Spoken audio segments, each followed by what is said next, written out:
We have made it to the final week of Happy Place. We've talked about every place that it seems like we can imagine that can be a happy place. Our home can be a happy place. Our work can be a happy place. Relationships can be a happy place. When every one of those places, we stand on the rock that is Jesus so that we can see God in that place. But today I want to talk about one more spot that is sort of always maybe being mentioned a little bit, but I just want to push it on the forefront. And that is the secret place. There was a man of God named Jacob. And in his life, he would find himself in different places where it was just he and the glory of God. And in that secret place, he would hear words from heaven. He would receive vision from heaven. He would have understanding for his life. You know, there's maybe no greater place than being in his house, gathering with his people and having our faith motivated and having our faith encouraged and built up. But it seems like it is the moments that we spend in the secret place where we hear those personal directives from the Spirit of God, that when we then find ourselves in the gathering place, that which we have heard in private is encouraged in public. That which we received from Him in our quiet time is given greater amplification in the public time. And so Jacob was in one of these moments, in one of these places. He was on his way to make things right with his brother. He was on his way to turn some things around. And while he was there, he sent his family ahead. He sent all his servants ahead. There was nothing of wealth or purpose around him. It was just him in this place. And if we could, let's just go there in Genesis chapter 32 and see what happens, beginning at verse 24. It says, "And Jacob was left alone, and a man wrestled with him until the breaking of the day. When the man saw that he did not prevail against Jacob, he touched his hip socket, and Jacob's hip was put out of joint as he wrestled with him.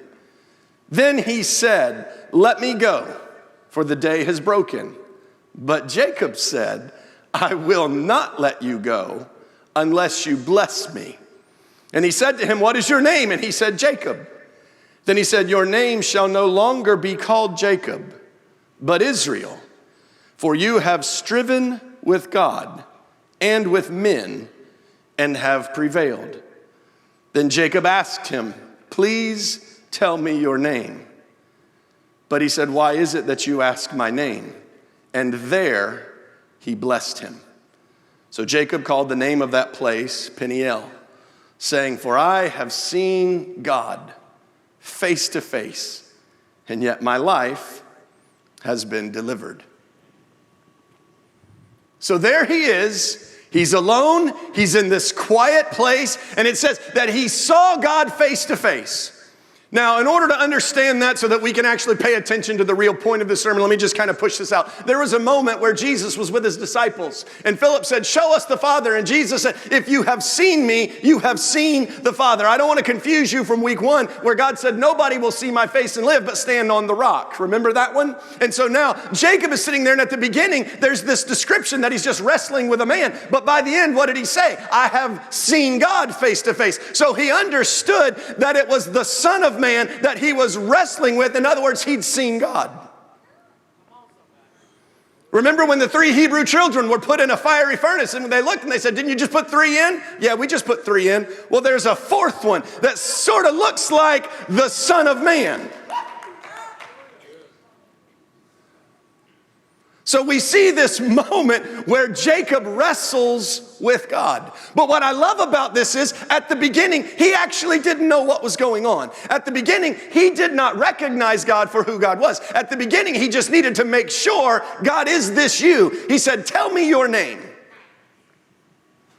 I guess the reason why I like that is because sometimes I find myself wandering in life and I don't exactly know what is going on around me. God, what is you?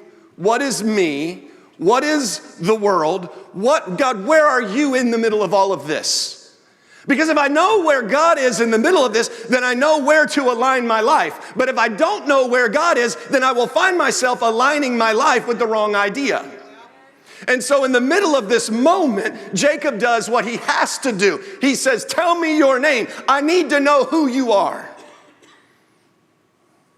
I need to know who you are. Now keep in mind that Jacob had been in the presence of God before.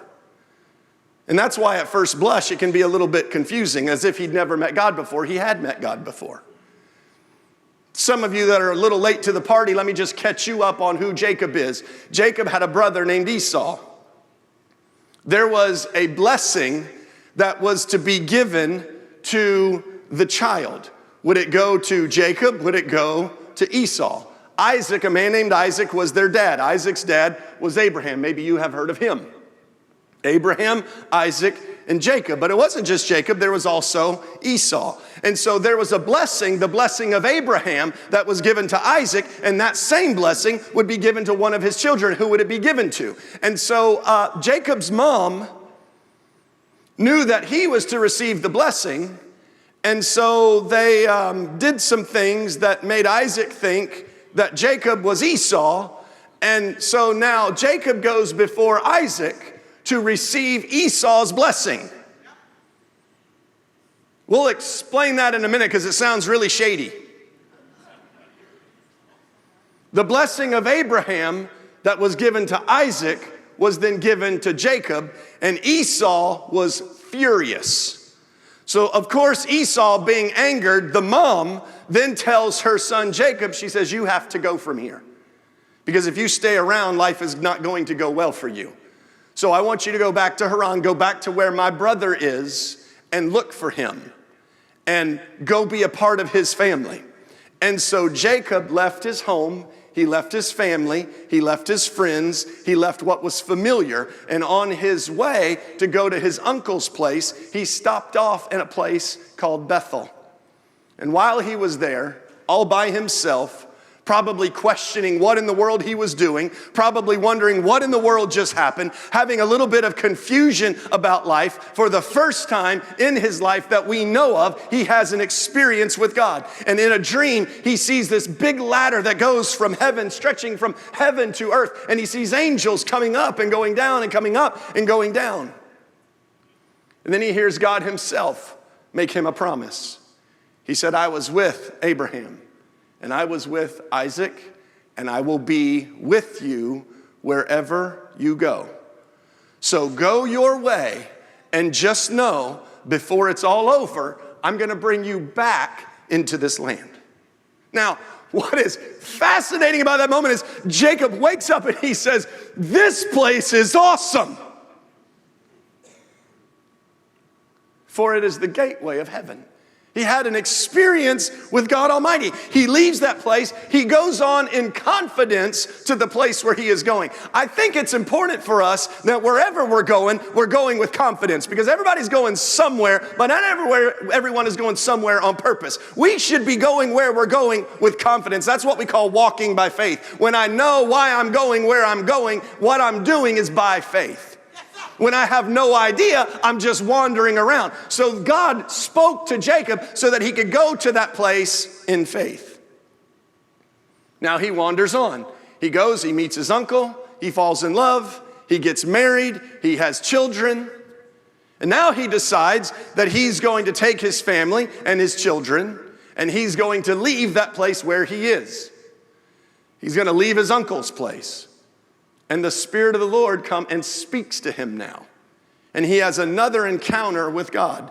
And God says, I have blessed you in this place. I have been with you in this place. Now I'm telling you to go up from this place and go back to that place where you came from among your family. So now Jacob, who went to Haran by faith, could now step also by faith, because he has the word of the Lord, to go back to the promised land.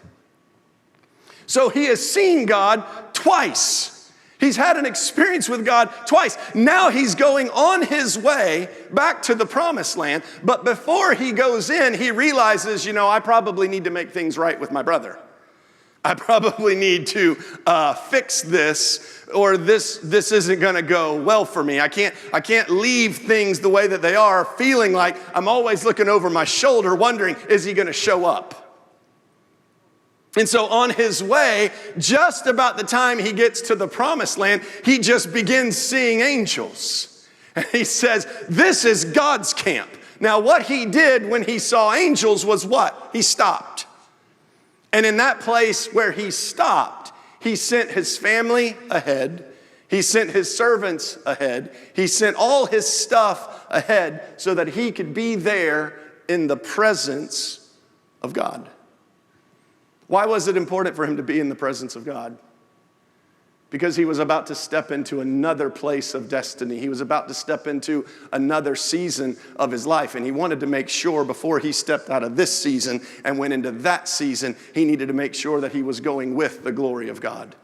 Let me just remind every single one of us, because every single one of us are in a season, and every single one of us are stepping into another season. There are high schoolers that are about to step into their either vocational life or their college life. There are people stepping out of their training or their college life into career life. There are people stepping out of singlehood into marriage, people who are going from just married, you and her or you and him, to now it's like you and kids. Like, that's going to be a big deal. That's a huge transition.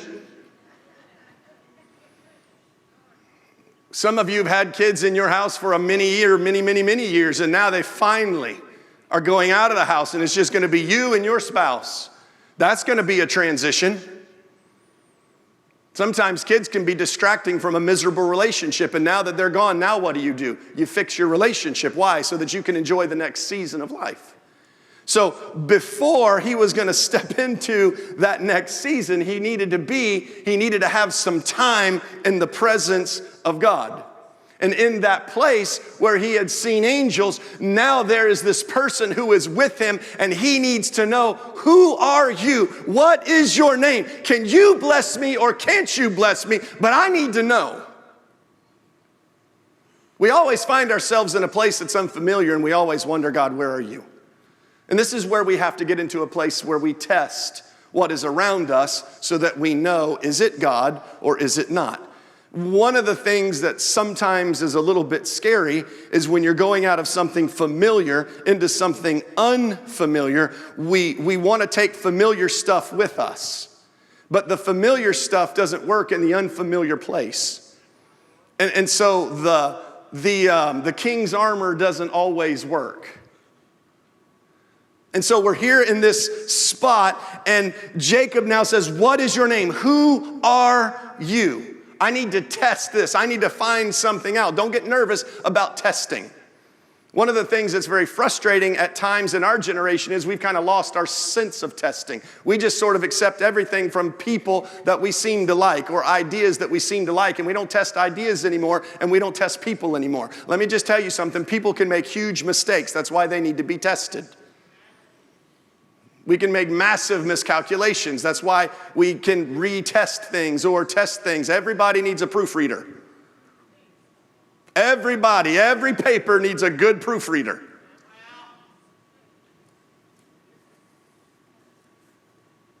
And sometimes we're not proofreading, we're just running on ahead. I've said it before, I'll continue saying it. Most of the people that missed the next move of God were very, very, very effective in the previous move of God. The problem is they were so effective in the previous move of God, they can't see what God is doing now because all they want to see is what God did. If I can quote the great philosopher of the 80s, John Bon Jovi.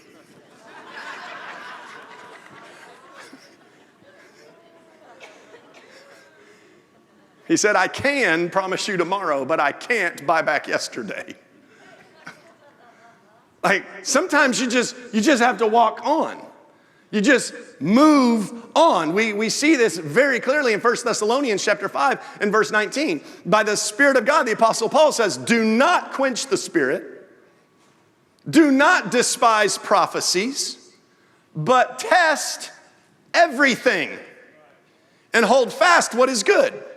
Now, let's just talk about that not quenching the Spirit of God. I realize that that has multiple meanings. One being, if you're in the middle of church or you're in the middle of a moment and the Spirit of God begins to move or speak, don't put a quietus on him. Don't say, quit speaking. Don't despise people moving in the gifts of the Holy Spirit. What it also means is when the Spirit of God moves, don't you stay where you are.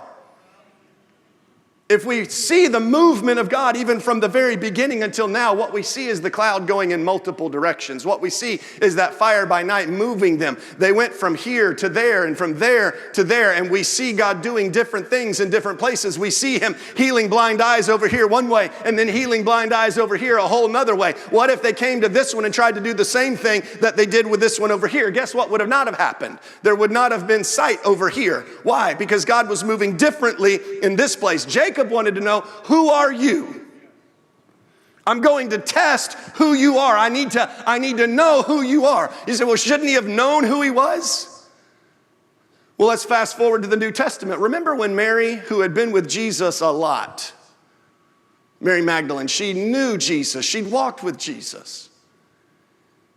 Jesus is resurrected. And now Mary's at the tomb. And she sees angels. She's in the presence of angels, weeping. And they said, why are you crying? She said, I'm crying. Where have you taken him? And then Jesus is actually next to her. And she turns from angels and she looks at Jesus. And he says, why are you weeping? Jesus. We'll make sure we got this straight. Angels? Jesus. Mary's looking at angels. She turns to Jesus, and Jesus says, woman, why are you weeping? And she goes on to tell him all the reasons why she's weeping. But then he gave her something familiar. He said, Mary. And when he called her by name, all of a sudden in that moment, she said, teacher. She didn't understand at first. She didn't recognize him at first. You don't always recognize him at first, but if you'll test the moment, if you'll ask a few questions, if it's God, he'll reveal himself. Look, God's not putting you through a puzzle. I think sometimes we make following God sound like this great mystery that we're just like digging for nuts all the time. And on occasion, we just might get one. Oh, there's one. No, following God isn't a mystery. He actually wants you to follow him. He actually wants you to see him. He wants you to hear him. He's not hiding from you. He's right there. Yes or no? God, is this you? Is it not? God will reveal himself. Peter and the disciples, they're on a boat. They're in the middle of the water. They've been walking with Jesus. They've been ministering with Jesus. Now, I get it. It's a little unconventional for somebody to walk on water. I get that part. But it is Jesus, the Son of God. So they're in the boat and they're in the water. And Jesus now is walking next to them and they are terrified. And Jesus says to them, don't be afraid, it's me. Peter then says, if it is you. We're scared to ask our favorite preacher what they're talking about. Touch not the, really? Because Peter asked Jesus, if it's you, Jesus. I just want to make sure we're keeping life in context. Preachers are cool. But Jesus?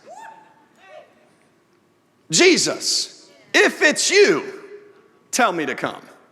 Now here's why that was important.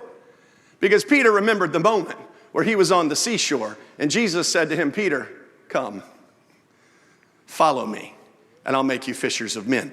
He understood what God had always called him to do. And he said, if you're still calling me, then tell me to come. And I'll know it's you. And Jesus looks at Peter and he says, come. So what did Peter do? He walked on water. What happened? He revealed himself. If somebody tells me to come and I walk on water and I sink, I'm just going to assume. I'm not talking about I'm walking on water and then because of the waves and everything I get scared. I mean, if they say come and I just step out and I plop and I sink immediately. I'll get back in the boat wet and I'm going to say, you keep walking. I'm just going to paddle. Somebody tells me something's going to happen, doesn't happen. You go on whatever that road you're traveling. You go on that way. I'm going to keep following Jesus. Why? Because I'm testing everything. I don't want to quench the spirit, but I want to test everything. I don't want to despise prophecy, but I want to test everything. And then it says, hold fast what is good. In other words, if what they said happened, then guess what? I hold fast. I say yes. And I hang on. And then I know I'm following. I can align my life with that and follow God in my life. Jacob wanted to make sure. He said, who are you? I just need to know who you are. We see the same thing in 1 John chapter 4 and verse 1. He said, my beloved, do not believe every spirit, but test the spirits to see whether they are from God.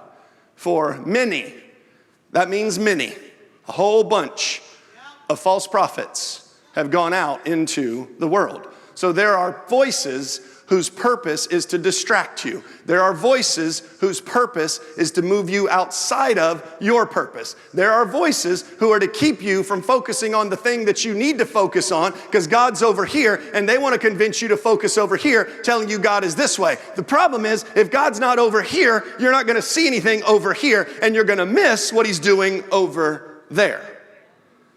So it's hugely important that we actually embrace this idea of proving and testing.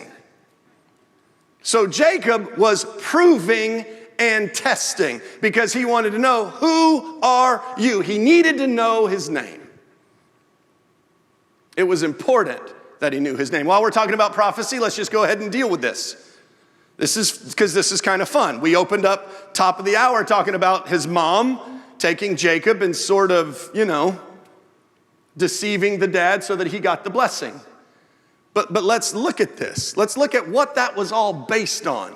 Could we put his mom in a good light for a minute? It's always a good idea to leave mom in a good light. Genesis chapter 25 and verse 21. Jacob prayed to the Lord for his wife. Guys, it's always a good idea to pray for your wife. It's always a good idea to have such a relationship that you recognize the struggle. And if you see a struggle, then you go on behalf of her to the Lord. She can pray her own prayers, and she does, but there's nothing like agreement where you're both praying for the same thing. Jacob prayed to the Lord for his wife because she was barren. And the Lord granted his prayer. And Rebekah, his wife, conceived. The children were struggling together in her womb. And then she says, if it is thus, why is this happening to me? You ever had a question like that? So it said she inquired of the Lord, and the Lord told her, there are 2 nations in your womb. 2. There are 2 peoples who shall be divided from within you.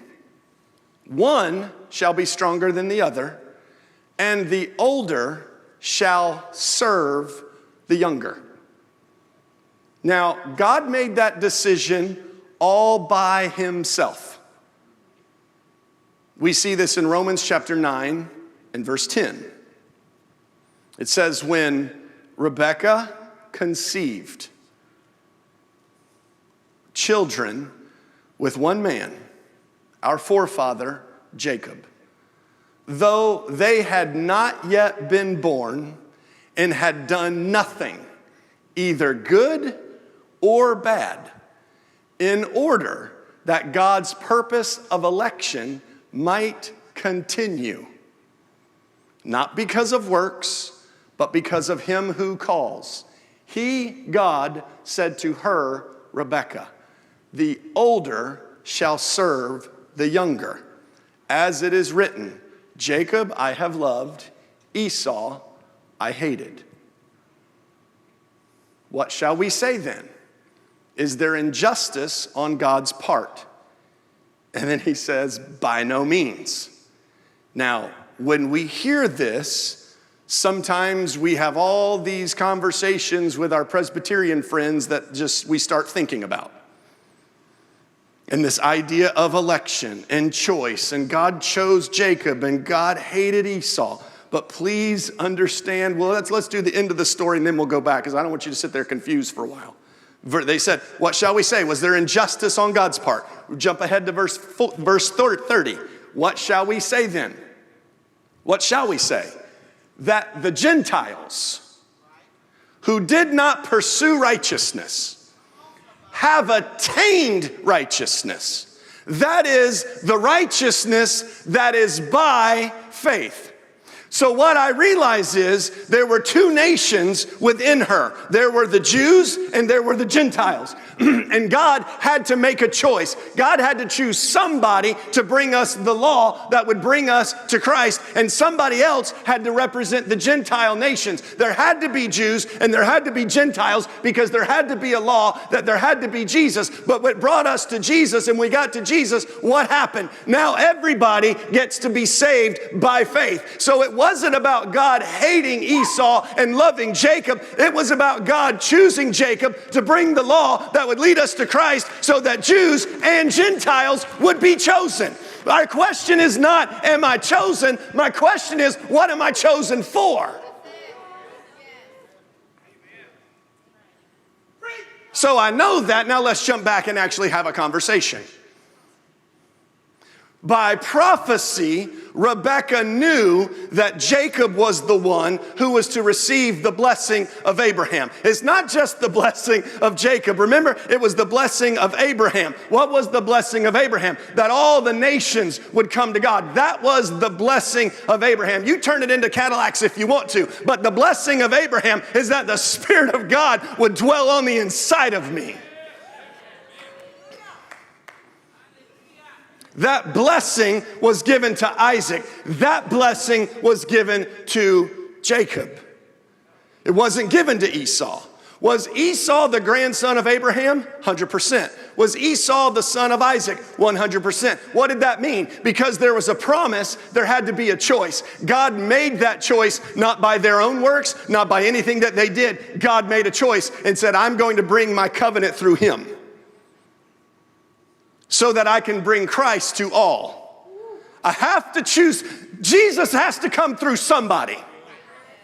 In order to save everybody, Jesus has to come through somebody. So God, in his sovereignty, made a choice that salvation would come through the Jews, but salvation for whom? Everybody. So what Rebekah did was she just worked a miracle, because she already received a prophecy that her son was the one who would be chosen and the older one would serve the younger one. So when she took and she put hair on him and she made him wear his brother's clothes and put him before his father Isaac, what she was doing was working a miracle. She was working a miracle. When God makes a prophecy, we have a role to play. When God says, I will save you, you still have to live by faith. When God says, I will bless you, you still have to live by faith. When God says, I have a path prepared for you, you still have to walk on that pathway. So there was a prophecy, and she just worked a miracle in the middle of that prophecy. Why was God with her? Because what she was doing was in line with what God predicted. And when what you're doing is in line with what God predicted, then guess what? God will be with you. God will be with you. And so they step away from this moment. And now Jacob is now living away from Esau, and he's being blessed and he's being prospered. And God says, you have to go back. In other words, it's time for a U-turn. I love U-turns. I absolutely love U-turns. I love the idea that I'm going a wrong way and God says, turn around and go back. But you know what I also love? This is what I've learned to love. Is when I'm in a place where I'm already enjoying myself and God says, that's awesome, but I need you to go over there to pick something up that you don't have yet, and I need you to go over here and get what you need to have and then turn around and go back where you already were. Why am I going back where I already was? Because I called you over here to get something you didn't have. Now I need you to go back for the reason why I gave it to you. What is that? That's a U-turn. Jacob wasn't out of the will of God when he was at his uncle's house. He was there getting what he needed to get. When he received what he needed to receive, God said, okay, now go back. I was at McDonald's the other day. And this, it happens from time to time. I have actual cash in my wallet. It's not often, but it does happen. And so I had some money in my wallet. And while I'm there at the window, I say hi to a guy from the church, and we just kind of laugh for a minute. And like in the middle of that interaction, I just sort of felt the whisper of heaven that said, hey, give him that bill. I'm like, oh, man, we're in the middle of it. It's weird. And so I just drove away. He's working, he has a job. I doubt he makes too much, because when they were going to be offered $15 an hour, everybody got so mad, I assume that they probably aren't making very much. So I get down to the red light, and I can't shake it. I can't shake it. God's still whispering. God's still talking. Now I can keep going, or I can do what? I can just turn around and go right back where I came from. So I pulled back into McDonald's, and I'm like, God, this is weird. Now what do I do, buy another Coke? It's like been 30 seconds. Apple pie, I don't even like apple pie. What do I do? It's 10 o'clock at night. I'm not eating another hamburger. I was confused. Now I got to figure out how to obey God. So I just pull up next to the window in a kind of creepy way, and waiting on the person to leave the window that's paying, but I also need to get there before the person that's back here. So I'm just kind of like, And this person drives away, and I have a moment, and I get out of my car, and I just go hand the guy a bill. I'm like, hey, I forgot that before. And I go run, and I get in my car, and I drive off. And I drive away. And the thing is, when I drove away, there was this, you just knew you pleased God. Right? Like when you do something that is in obedience to what he asked you to do, then there's a presence that remains. There's a presence that comes and says, do this. And then there's a presence that remains. And God says thank you. God's thanksgiving is just his presence with you. It just is a reminder that what I did was in obedience to heaven. It's just another testing moment. Did his presence abide with me? Did his presence stay with me? Now, a couple days later, I'm at Palace Pizza. It's on a Friday night. I broke routine. Every Friday night, I get pizza from J. Burns. For whatever reason, this Friday night, I was getting pizza from Palace Pizza. Probably because I wasn't doing the pickup. I was actually going to sit down in the restaurant. And so we're downtown, me and the girls, Ab and the girls, and we're eating pizza. And I'm sitting there, and a homeless man is in line beside me. And he's getting food. I just look over, and you can tell that he's homeless. And I just thought I should buy his dinner. Like, that's a nice thing to do. Somebody looks like they need something, you just provide. You don't have to have God tell you everything. Just want to remind us that we can just do good things because it's a good thing to do, right? But there was just, I just thought I should do that, and I just had a sense of no. Now, the sense of no felt the same as the sense of yes 2 days before. So I just sat on it. Now I'm just watching. Now I'm being judgmental. I'm actually listening. Like, is there something that I would hear that I don't need to be a part of? What, you just get like that. That's probably not a good idea either. But I'm just letting you know how my process works. If God said no, I actually want to know why. So now I'm just watching and listening and watching and listening. Probably still, if I see him struggle at the counter and he's like just going to order a garlic knot instead of some pizza, I probably would say, oh man, just like get some pizza. I'm just watching this and checking on the inside, and I'm watching. And all of a sudden, right before the guy gets in line to order, he takes out a wad of cash big enough to buy everybody in that restaurant dinner.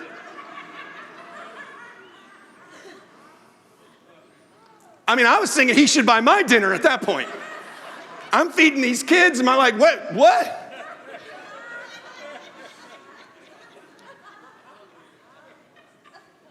But here's the thing.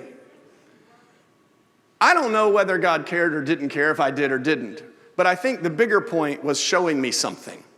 The bigger point was letting me know what to do and what not to do in regards to his voice that is speaking to me. And I needed to make sure that when somebody had a job, it didn't look like they needed something, but God said yes. And then when somebody didn't have a job and it looked like they did need something, God said no, to just remind me it's not about the outward appearance. Sometimes I just need to lead you by the inside. Sometimes you just need to know what I'm telling you to do by the inside. And so all I'm letting you know, Sean, is that guy's got plenty to buy his meal. You don't need to worry about it. And it was just a learning moment. It was a testing moment. It was a moment for me to say, what is your name? God, what are you in the middle of this, or are you not in the middle of this? This is just a skill. This is a spiritual skill that we should all probably be picking up in the days ahead, because if I'm paying any attention to what's going on, it seems like we might need to know what God is doing so that we don't get in the middle of what the world is doing. And so Jacob says, what is your name? What is your name? I need to understand this. I need to understand what to do. And then we see this beautiful moment where he literally hangs on and he says, I will not let you go unless you bless me. Now here's what I love in contrast to Esau, Jacob's brother. Yes, there was prophecy, but there also you see movement in personal decisions. Remember when there was this moment of the birthright, and Esau came in from the field, and he was just hungry, and he gave away his birthright for soup. That you gave away the blessing for a cup of soup. That you give away a future blessing for a right now moment. That you say soup right now is more important than the blessing later. Some kind of thing that I can satisfy my flesh right now is actually better than the blessing of God later. That if I could just, one moment of betrayal right now is better than a lifelong of love and happiness. One moment of weakness is actually better. He gave away a birthright for soup. And now Jacob, not being just tired, but Jacob having his hip out of socket and wrestling with God, says, I'm not letting you go until you bless me. In other words, the blessing from you is greater than anything else, and I'll fight for it. See, when it said that the one was going to be stronger than the other, we a lot of times think that's Esau. Esau was stronger than Jacob. Nonsense. He wasn't stronger than Jacob. We just look on the outside. Esau gave up his birthright for some soup. It was Jacob that held on to God and said, I'm not letting you go until you bless me. There's something about strength inside of us where we are willing to go into the presence of God and we don't leave until we have an answer. There are some people, we just like to tiptoe in the presence of God and then we come out when we get a goosebump. How about stay there until God speaks to us? He didn't give up. He said, I'm not letting you go until you bless me. I'm not letting you go. I know who you are. Bless me. I know you can bless me. Bless me. I'm not letting you go. I know now that I know, I'm not letting you go until you bless me. Where did that moment happen? Where did it happen? When he was left alone. It happened in the secret place. It happened in that place where all the distractions are pushed away. It happened in that place where everything that's comfortable, we just turn the lights out. It happened in that place where it's just you and the glory of God. And when it's just you and the glory of God in that intentional space, God will speak to you. God will show you what you need to see. Now, for those of you that are younger than me, I need to explain this. Because what that doesn't mean is that you just get away from people, but you leave your device on and you find yourself sort of being entertained by that device that has become your best friend. I get that. It's a generational thing. Enjoy your cell phone. I'm not taking that away from you. But what I am saying is, when I say get alone with you and God, that doesn't mean you and God and your phone. That means you turn everything off. That means you just get in the presence of Jesus and you just wait on him, because I don't care how old you are or how old you are not. God will lead you and God will direct you. God will show you the way that you are to go, but you got to get in his presence. You have to get in his presence. Jesus said this in John chapter 14 and verse 16. He said, I am going away, but I'm going to ask the Father, and he's going to give you another helper who will be with you forever. You are not alone when you are in that place. It's just you and Jesus. I'm not talking about extended periods of isolation where you can get a little bit weird. I'm talking about that secret place where it's you and Jesus, and you are intentionally spending time with him, and you are asking him to direct your way. He is with you. He will direct you. Jesus gave us this example in Matthew chapter 14 and verse 23. It said when Jesus pushed the crowds away, when he dismissed the crowds, he went up on the mountaintop by himself to pray. And when evening came, he was there alone. Well, was he alone? No. He was alone with God. Because he had told us also in John chapter 8 and verse 28, he said, when you lift up the Son of Man, then you will know that I am he, and that I do nothing on my own authority, but just speak what the Father taught me. He who sent me is with me, and he does not leave me alone, because the things that I do always bring pleasure to him. Sometimes we feel like we are all by ourselves when we are out of the presence of God, when we are out of the will of God. Jesus gave us a key to the presence of God here. He said he's always with me because I do the things that bring him pleasure. When we step out of the presence of God, out of the will of God, and we're over here doing our thing, God might come and visit us, but he's going to visit us and say, come back over there. And sometimes we feel lonely over here because we're not in the presence of God over here. And the reason why is because God's not here. He's over there where we left him. What did Jesus say? Even if I'm hanging on a cross, being mocked in front of heaven and earth, I'm not worried about it because I know that he's with me, because he who sent me is with me, and what I do brings him pleasure, so I'm not worried about it. Let me just tell you something. Whatever question you find yourself in the middle of right now, whatever circumstance you find yourself living in the middle right now, God is what? He is with you. If you'll find that secret place and you will inquire of him, God will lead you and God will direct you. You don't have to step forward on your own. You don't have to. But we have to get into the secret place. Matthew chapter 6 and verse 6, Jesus said like this, when you pray, go to your room and shut the door and talk to your Father in secret. And your Father who sees you in secret will reward you. He'll reward you. I love the gathering of God's people. I love it. I love worshiping in the middle of the sanctuary with God's people. I love small groups, just talking about the goodness of God and just seeing what God is doing in the middle of people's lives, and then hearing of a calamity even sometimes where the saints just gather around and just pray for people. I love the family of God. I love everything that there is. This isn't an either or thing, but I'll tell you another place I love.